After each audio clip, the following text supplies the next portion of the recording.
멜라니아 트럼프는 오랫동안 대중의 관심을 사로잡아 온 신비로운 인물로 여겨져 왔다. 작은 유럽의 한 도시에서 출발해 백악관에 이르기까지의 여정은 그녀의 결혼 생활, 개인적 삶, 그리고 절제된 태도 뒤에 숨겨진 생각들에 대해 끝없는 추측을 불러일으켰다. 이제 54세가 된 그녀는 자신의 과거에 대해 공개적으로 이야기하기 시작하며 그동안 추측에 기반해 형성되었던 이야기들을 바로잡고 소문을 해소할 준비가 되어 있다. 그녀가 공유할 수 있는 놀라운 발견은 무엇일까? 이러한 새로운 관점은 트럼프 가족과 백악관에서 보낸 시간에 대한 우리의 인식을 어떻게 바꿔놓을까? 4월 26일, 오늘날 슬로베니아로 알려진 나라에서 태어난 멜라니아 트럼프 본명 멜라니아 크나부스는 훗날 살게 될 세계와는 전혀 다른 환경에서 성장했다.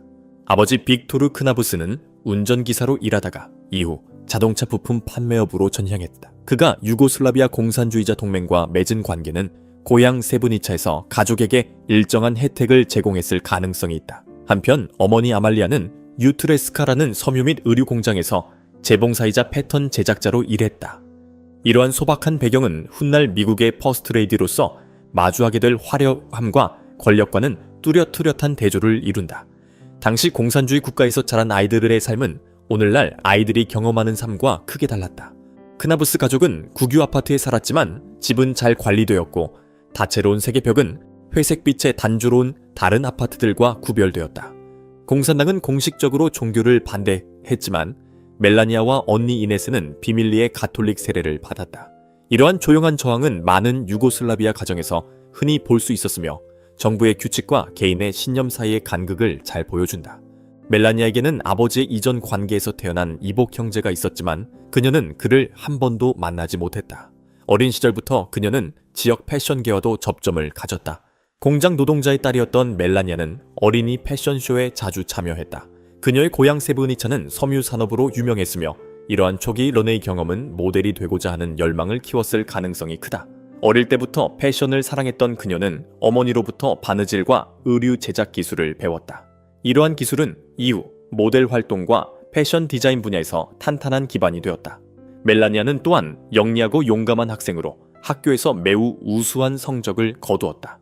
어린 시절에는 학교 대표로 선출되기도 했는데 이는 초기 리더십 능력을 보여주는 사례였다. 배움에 대한 애정과 성공에 대한 결단력은 그녀를 고향에서 멀리 떨어진 백악관까지 이끌었다.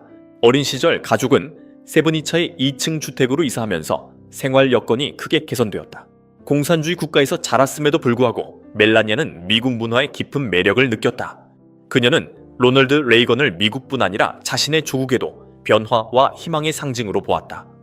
미국 및 국제 텔레비전 프로그램에 대한 관심은 서구 세계에 대한 호기심을 더욱 자극했고 결국 그녀가 선택하게 될 길을 형성했다. 15살이 되었을 때 멜라니아는 중요한 결정을 내렸다. 디자인과 사진을 전문으로 하는 중등학교에 진학하기 위해 슬로베니아의 수도로 이주한 것이다. 처음에는 세브니차와 류블리아나 사이를 기차로 통학했지만 1년 후 언니 이네스와 함께 도시로 완전히 이주했다. 이러한 변화는 그녀를 패션 세계에 더욱 가깝게 만들었고 미래의 경력을 위한 토대를 마련했다. 고등학교 졸업 후 19살에 건축 및 토목공학 학부에 입학해 디자인을 전공했으나 모델 경력이 빠르게 성장하면서 학업을 중단했다. 수년 후 남편의 대선 캠페인 기간 동안 멜라니아는 슬로베니아 대학에서 디자인 학위를 취득했다고 주장했다. 그러나 언론은 이를 확인하지 못했으며 그녀가 1년 이상 학업을 지속했다는 증거는 발견되지 않았다. 멜라니아의 여정은 결코 평범하지 않았다. 국유 아파트에서 옷을 바느질하던 소녀는 세계적으로 가장 권위 있는 패션 잡지의 지면을 장식하는 인물이 되었다.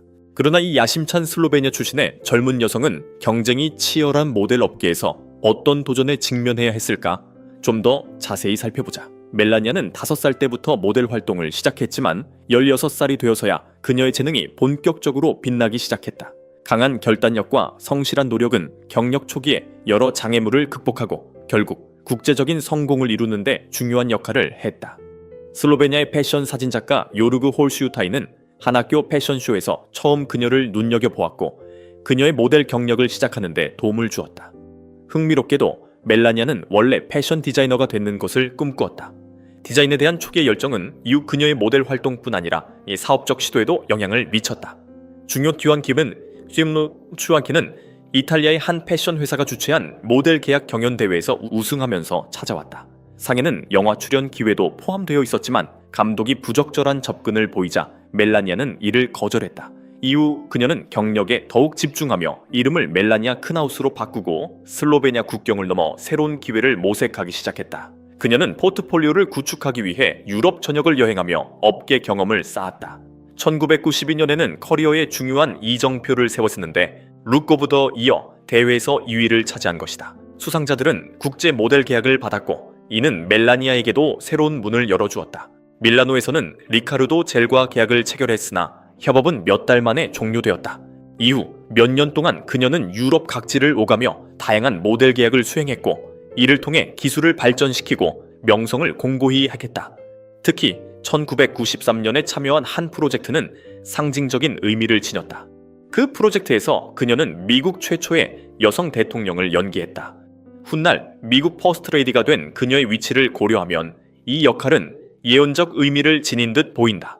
23살에서 24살 무렵 멜라니아는 모델로서 파리에서 편안하게 생활할 수 있을 만큼의 수입을 올렸다. 그곳에서 스웨덴 출신 모델 빅토리아 실프스테트와 함께 거주하며 유럽 패션계에서 포트폴리오와 명성을 계속해서 가비효기나 확장해 나갔다. 1995년 그녀의 경력은 결정적인 전환점을 맞이했다. 밀라노의 모델 에이전시 공동 소유주였던 파올로 잔폴리를 만난 것이다. 도널드 트럼프와도 인연이 있던 그는 멜라니아의 잠재력을 알아보고 미국으로 이주할 것을 권유했으며 커리어 관리에 대한 지원을 제안했다. 이 만남은 그녀의 인생과 경력에서 중대한 변화의 출발점이 되었다. 1996년 26살의 멜라니아는 뉴욕으로 이주하는 과감한 결정을 내렸다. 잔폴리의 도움으로 유니언 스퀘어 인근의 아파트에 정착했으며 사진작가 매슈 아타니안과 함께 거주했다. 당시 업계의 관행에 따라 주거 비용은 그녀의 수입에서 공제되었다. 뉴욕 이주는 그녀의 개인적 직업적 삶에 새로운 장을 여는 기반이 되었다. 이는 완전히 새로운 시대의 시작이었다. 다수의 동료 모델들과 달리 멜라니아는 절제된 생활 방식을 유지했다. 식단을 엄격히 관리했고 파티 문화를 피했으며 커리어에 집중했다.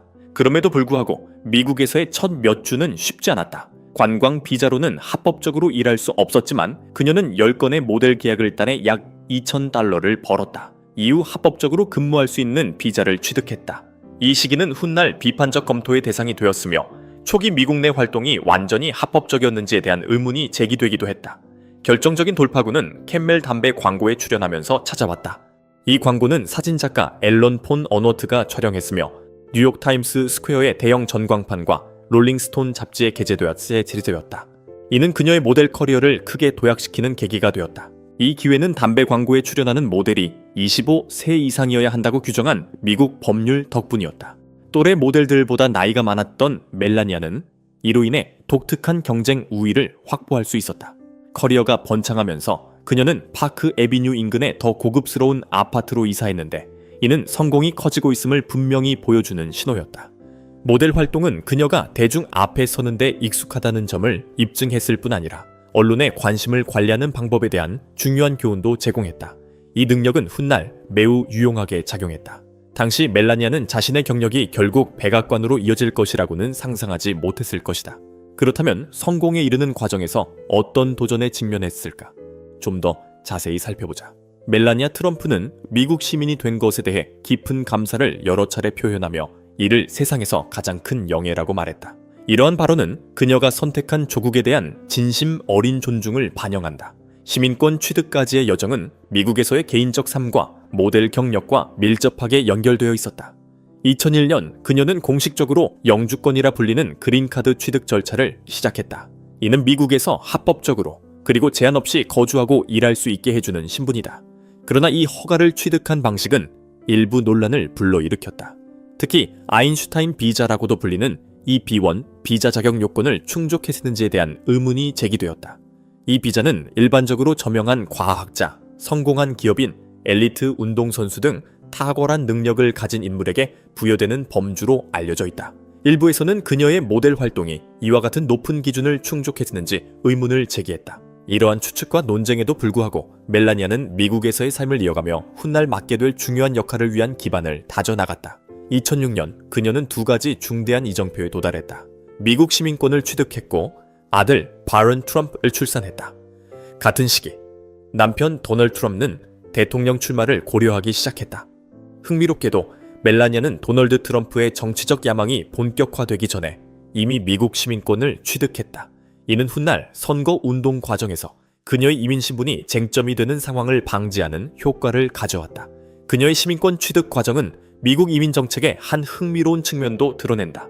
미국 시민이 된 이후 멜라니아는 부모인 빅토르 크나부스와 에밀리아 크나부스를 초청할 수 있었다.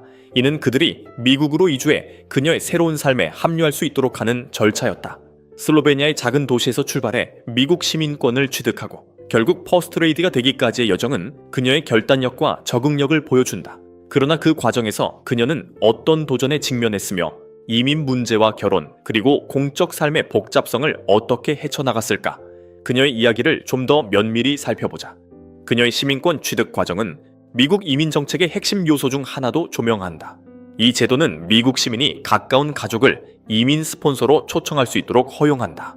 흥미롭게도 남편의 대통령 재임 기간 동안 도널드 트럼프는 이 제도를 자주 비판하며 더 엄격한 이민 정책을 주장했다. 그럼에도 불구하고 트럼프 행정부가 가족 초청 이민을 제한하려는 노력을 기울이던 와중에도 멜라니아는 부모를 미국으로 초청할 수 있었고 그들은 2018년에 미국 시민이 되었다. 이는 트럼프 행정부의 정책 기조와 멜라니아의 개인적 제도, 활용 사이의 대비를 부각시키며 상당한 관심을 불러일으켰다. 퍼스트레이디로서 멜라니아는 여러 면에서 역사를 새로 썼다. 그녀 이전에 미국 밖에서 태어난 퍼스트레이디는 루이자 아담스뿐이었으며 그는 영국에서 태어났다.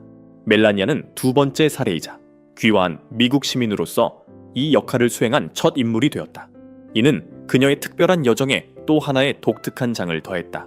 멜라니아의 이민자 배경은 한편으로는 영감의 원천이었고 다른 한편으로는 지속적인 논쟁의 대상이 되었다. 한편으로 그녀의 이야기는 전형적인 아메리칸 드림을 구현한다.